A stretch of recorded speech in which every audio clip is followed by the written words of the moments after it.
రవి గారు, AP government దగ్గర, AP government ఖజానాలో డబ్బులు లేవు, చాలా తక్కువగా ఉన్నాయి అంటే కాంట్రాక్టర్లు కానీ టెండర్స్ వేసే మనుషులు కానీ వీళ్ళందరూ చెప్తున్న మాట ఇది.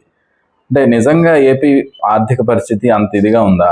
ఆంధ్రప్రదేశ్ ఆర్థిక పరిస్థితి బాగలేదు అన్నది అంతకుముందు ప్రభుత్వం చెప్పింది. ఈ ప్రభుత్వం వచ్చినప్పటి నుంచి వాళ్ళు దివాలా ఎత్తిచ్చారు, విధ్వంస పాలన. దాని నుంచి మేము కేంద్రం మమ్మల్ని చాలా గొప్పగా ఆదుకోబట్టి మేము బయటపడుతున్నాం ఇలా చెప్తూ వచ్చారు కదా. అమరావతి కూడా పునర్నిర్మాణమో లేదా పునః ప్రారంభమో పెట్టారు, దానికి కూడా డబ్బులు ఇవ్వలేదు, అప్పు అరేంజ్ చేశారు, అదేదో మొదలైంది. కానీ ఈ సమయంలో ఇవన్నీ ఏమీ కాకుండా కాగ్ నివేదిక వచ్చింది. కాగ్ నివేదిక ప్రకారం చూస్తే ఆంధ్రప్రదేశ్ ఆర్థిక పరిస్థితి బాగాలేదు 2024-25లో. అంటే ఈ ప్రభుత్వం వచ్చిన మొదటి ఒక 2 నెలలు మినహా ఈ ప్రభుత్వమే కదా. ఇంకా దాని ప్రకారం చూస్తే కనుక దాదాపు వాళ్ళు చెప్పిన ఖర్చు వాళ్ళు చేసిన ఖర్చు వీటి మధ్య చాలా తేడా వస్తుంది. ఓ 90,000 కోట్ల పైన ఏడాదికి తేడా వస్తుంది. 90-95,000 కోట్లు ఖర్చు చూపిస్తున్నది నిజంగా పెట్టిన ఖర్చు మధ్యలో ఈ గ్యాప్ ఎక్కడి నుంచి తీరాలి అనేది ఒక ప్రశ్న. పన్నులు సంబంధించి చూస్తే జిఎస్టీతో సహా అన్ని విషయాల్లో వెనకబడి ఉంది, అంచనాల కంటే చాలా దూరంగా ఉంది. చంద్రబాబు నాయుడు 1-2 సార్లు ఆర్థిక సమీక్షలు ఆయనకు అలవాటు కదా, కూర్చోబెట్టి కొత్త మార్గాలు చూడండి, అవసరమైతే ఏఐ సేవలు కూడా మీరు ఉపయోగించండి, ఇలాంటివి కూడా అధికారులకు చాలా బోధలు చేస్తున్నారు. రెండవది, ప్రపంచ బ్యాంకు అమరావతితో సహా వాళ్ళు ఈ టోల్ గేట్స్ పెట్టి ఎట్లా చేయాలి, కొత్తగా ఎలా ఇది జరుగుతుంది. మూడవది, విద్యుత్ శక్తిలో ట్రూ అప్ ఛార్జీలన్నీ అది జగన్ నిర్ణయం అని చెప్పినా అవి కూడా తీసుకొచ్చారు. ఇవన్నీ చేసినా కానీ ద్రవ్య లోటు ఆర్థిక లోటు రెండు, అదేమో 95 లక్ష కోట్ల దాకా ఆర్థిక లోటు, 1,25,000 కోట్లు ద్రవ్య లోటు ఉందని కాగ్ నివేదిక చెప్తూ ఉంది. మరి దీని నుంచి బయటపడడానికి ఏంటి? కేంద్రం ఏమీ అదనంగా సాయం చేయటం లేదు. కుండ బద్దలు కొట్టి చెప్పగలిగిన విషయం ఏమంటే, స్నేహం బాగానే ఉంది, చంద్రబాబును పొగడ్డం బాగానే ఉంది, అమరావతిలో మోదీ గారు ఏం ప్రకటించలేదు, తర్వాత చెప్పలేదు. ఇప్పటికి కూడా వాళ్ళు ఏదో పైకి చెప్పుకోలేక లోపల బాధపడుతున్నట్టుగా మాకేం రావట్లేదండి కేంద్రం నుంచి, కొంచెం చూడండి అన్న పద్ధతిలో వాళ్ళు మాట్లాడుతున్నారు. కాబట్టి ఈ తీవ్రమైన పరిస్థితి. రెండవది, అమరావతి, విశాఖపట్నం, వైజాగ్ స్టీల్కు ఏమీ రావడం లేదు. ఆ 11,000 అప్పు ఇప్పించారు, అది కూడా ముడి సరుకులకు పాత బాకీలకు కట్టారు. కార్మికులను వరుసగా తొలగిస్తున్నారు. ఇప్పుడు కార్మికుల సందేహం ఏమంటే ఏడాది లోపల దాన్ని ఏదో ఒక విధంగా స్వాధీనం చేసుకొని నార్మల్ చేసి అమ్మేస్తారు అని కార్మికులు బలంగా నమ్ముతున్నారు. ఇది వైజాగ్ స్టీల్ పరిస్థితి.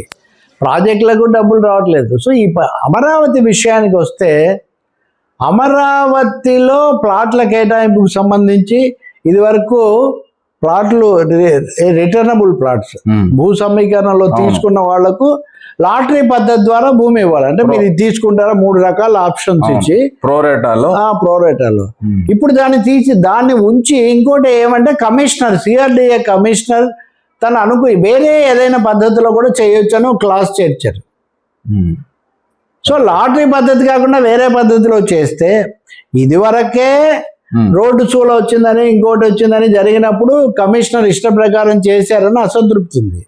ఇప్పుడు ఇంకా అధికారికంగా కమిషనర్కి ఆయనకే కనుక అధికారం ఇస్తే ఇంకేం జరుగుతుంది అనే సందేహం. అంటే అలా చేయని పక్షంలో ముందుకు పోదేమో అనే ఒక లాటరీలో ఏదో వస్తే అదే కదా. లాటరీ అన్నదానికి ఏం తిరుగులేదు కదా. అంతర్జాతీయ పోటీలు కూడా లాటరీ పద్ధతిలోనే జరుగుతాయి కదా, ఎవరికి వస్తే వాళ్ళకి అన్నట్టు. విచక్షణ అధికారం అనేది మీరు శృతి మించి ఇస్తే దాన్ని ప్రశ్నించడం ఇదంతా వస్తుంది. మీరు గతంలో కూడా మనం మాట్లాడాం, అదనంగా భూమి ఇంకో 10,000 ఎకరాలు దీనికి సాలిడ్గా తక్కువ ఉందని మంత్రి నారాయణ నిన్న ప్రకటన చేశారు. ఇది అమరావతికి, విమానాశ్రయానికి కాదు. 5 గ్రామాలు స్పోర్ట్స్ విలేజ్ కోసం కలుపుకుంటాము, విమానాశ్రయం కోసం దాదాపు 35-40,000 ఎకరాలు సేకరిస్తాము అంటూనే అదనంగా అమరావతికే 10,000 ఎకరాలు కావాలి అనేసరికి కొంచెం రైతులు భూములు ఇచ్చిన వాళ్ళలో గుండెల్లో రాయబడుతుంది. ఎప్పటికీ సమీకరణ చేసుకుంటూ పోతే పనులు ఎప్పుడు మొదలవుతాయి, మా రేట్లు ఎప్పుడు పెరుగుతాయి, కొత్త భూములు తీసుకుంటే పాత భూములకు రేట్లు ఎక్కడ.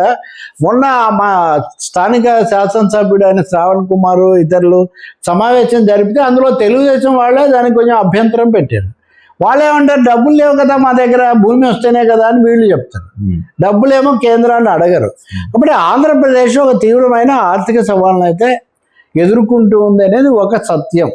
నిన్ననే చంద్రబాబు నాయుడు సమీక్ష చేసి 35,000 కోట్లు మనకు పెట్టుబడులు వస్తున్నాయి అని చెప్పారు. కానీ 35,000 ఉద్యోగాలు వస్తున్నాయని అంటే ₹1 కోటి ఒక ఉద్యోగం వచ్చేటైతే కనుక ఎప్పటికీ వీటి మీద యువత ఆశలు ఏమవుతాయి? భూములు కూడా అంతే. అదే నిన్న సిపిఎం వాళ్ళు అడిగారు, శ్వేతపత్రం ప్రకటించాను నేను, ఉర్సా భూములైనా ఇంకోటైనా ఎన్ని భూములు ఇస్తున్నాము, ఎన్ని ఎకరాలు తీసుకుంటున్నాము, ఏం జరుగుతుంది సాలిడ్గా డబ్బులు. సో ఈ ప్రశ్నలన్నీ ఉన్నాయి. వీటిని ఎంతసేపటికి రెడ్ బుక్లు, వైసీపీ టీడీపీ తగాదాలు బాగానే ఉన్నాయి, కానీ నిర్మాణం అన్న కోణంలోకి వెళ్ళినప్పుడు ఈ ఛాలెంజెస్ అన్నీ వస్తున్నాయి. ఆసక్తికరమైన ఇంకో చిన్న పాయింట్ చెప్తా. తెలంగాణ ప్రభుత్వము ఈ నదీ జలాల మీద జరుగుతున్న కమిషన్ ముందు ఒక వింత వాదన చేసింది. అమరావతి కోసం ఇన్ని వేల ఎకరాలు తీసుకున్నారు, అక్కడ ఆయకట్టు లేదు, ఇప్పుడు అదంతా అర్బన్ ల్యాండ్ అయిపోయింది, కాబట్టి ఆ నీటిని వాళ్ళ కోటాలో ఆ భూమి దాన్ని తగ్గించండి అని కూడా వీళ్ళకు వాదన పెట్టారు. దాదాపు 50,000 ఎకరాలు చాలా కదా. కాబట్టి దాని రిలేటెడ్ గా ఏం చెప్తారు? కాబట్టి మల్టిపుల్ ఛాలెంజెస్ ఆంధ్రప్రదేశ్ ముందు, ఫైనాన్షియల్, లీగల్, పొలిటికల్, నదీ జలాలు, ఇవి కూడా వస్తుంది. ఇరిగేషన్ శ్రీశైలం అది కూడా ఉంది. శ్రీశైలం చాలా ముప్పును ఎదుర్కొంటుందని. కాళేశ్వరం ఆల్రెడీ సమస్యగా ఉంది ఇక్కడ. పోలవరం పెద్దగా ముందుకు పోవట్లేదు. సమస్యలన్నీ వస్తున్నాయి. ఇవన్నీ డబ్బుతో ముడిపడి ఉన్నాయి బేసిక్గా. Right sir.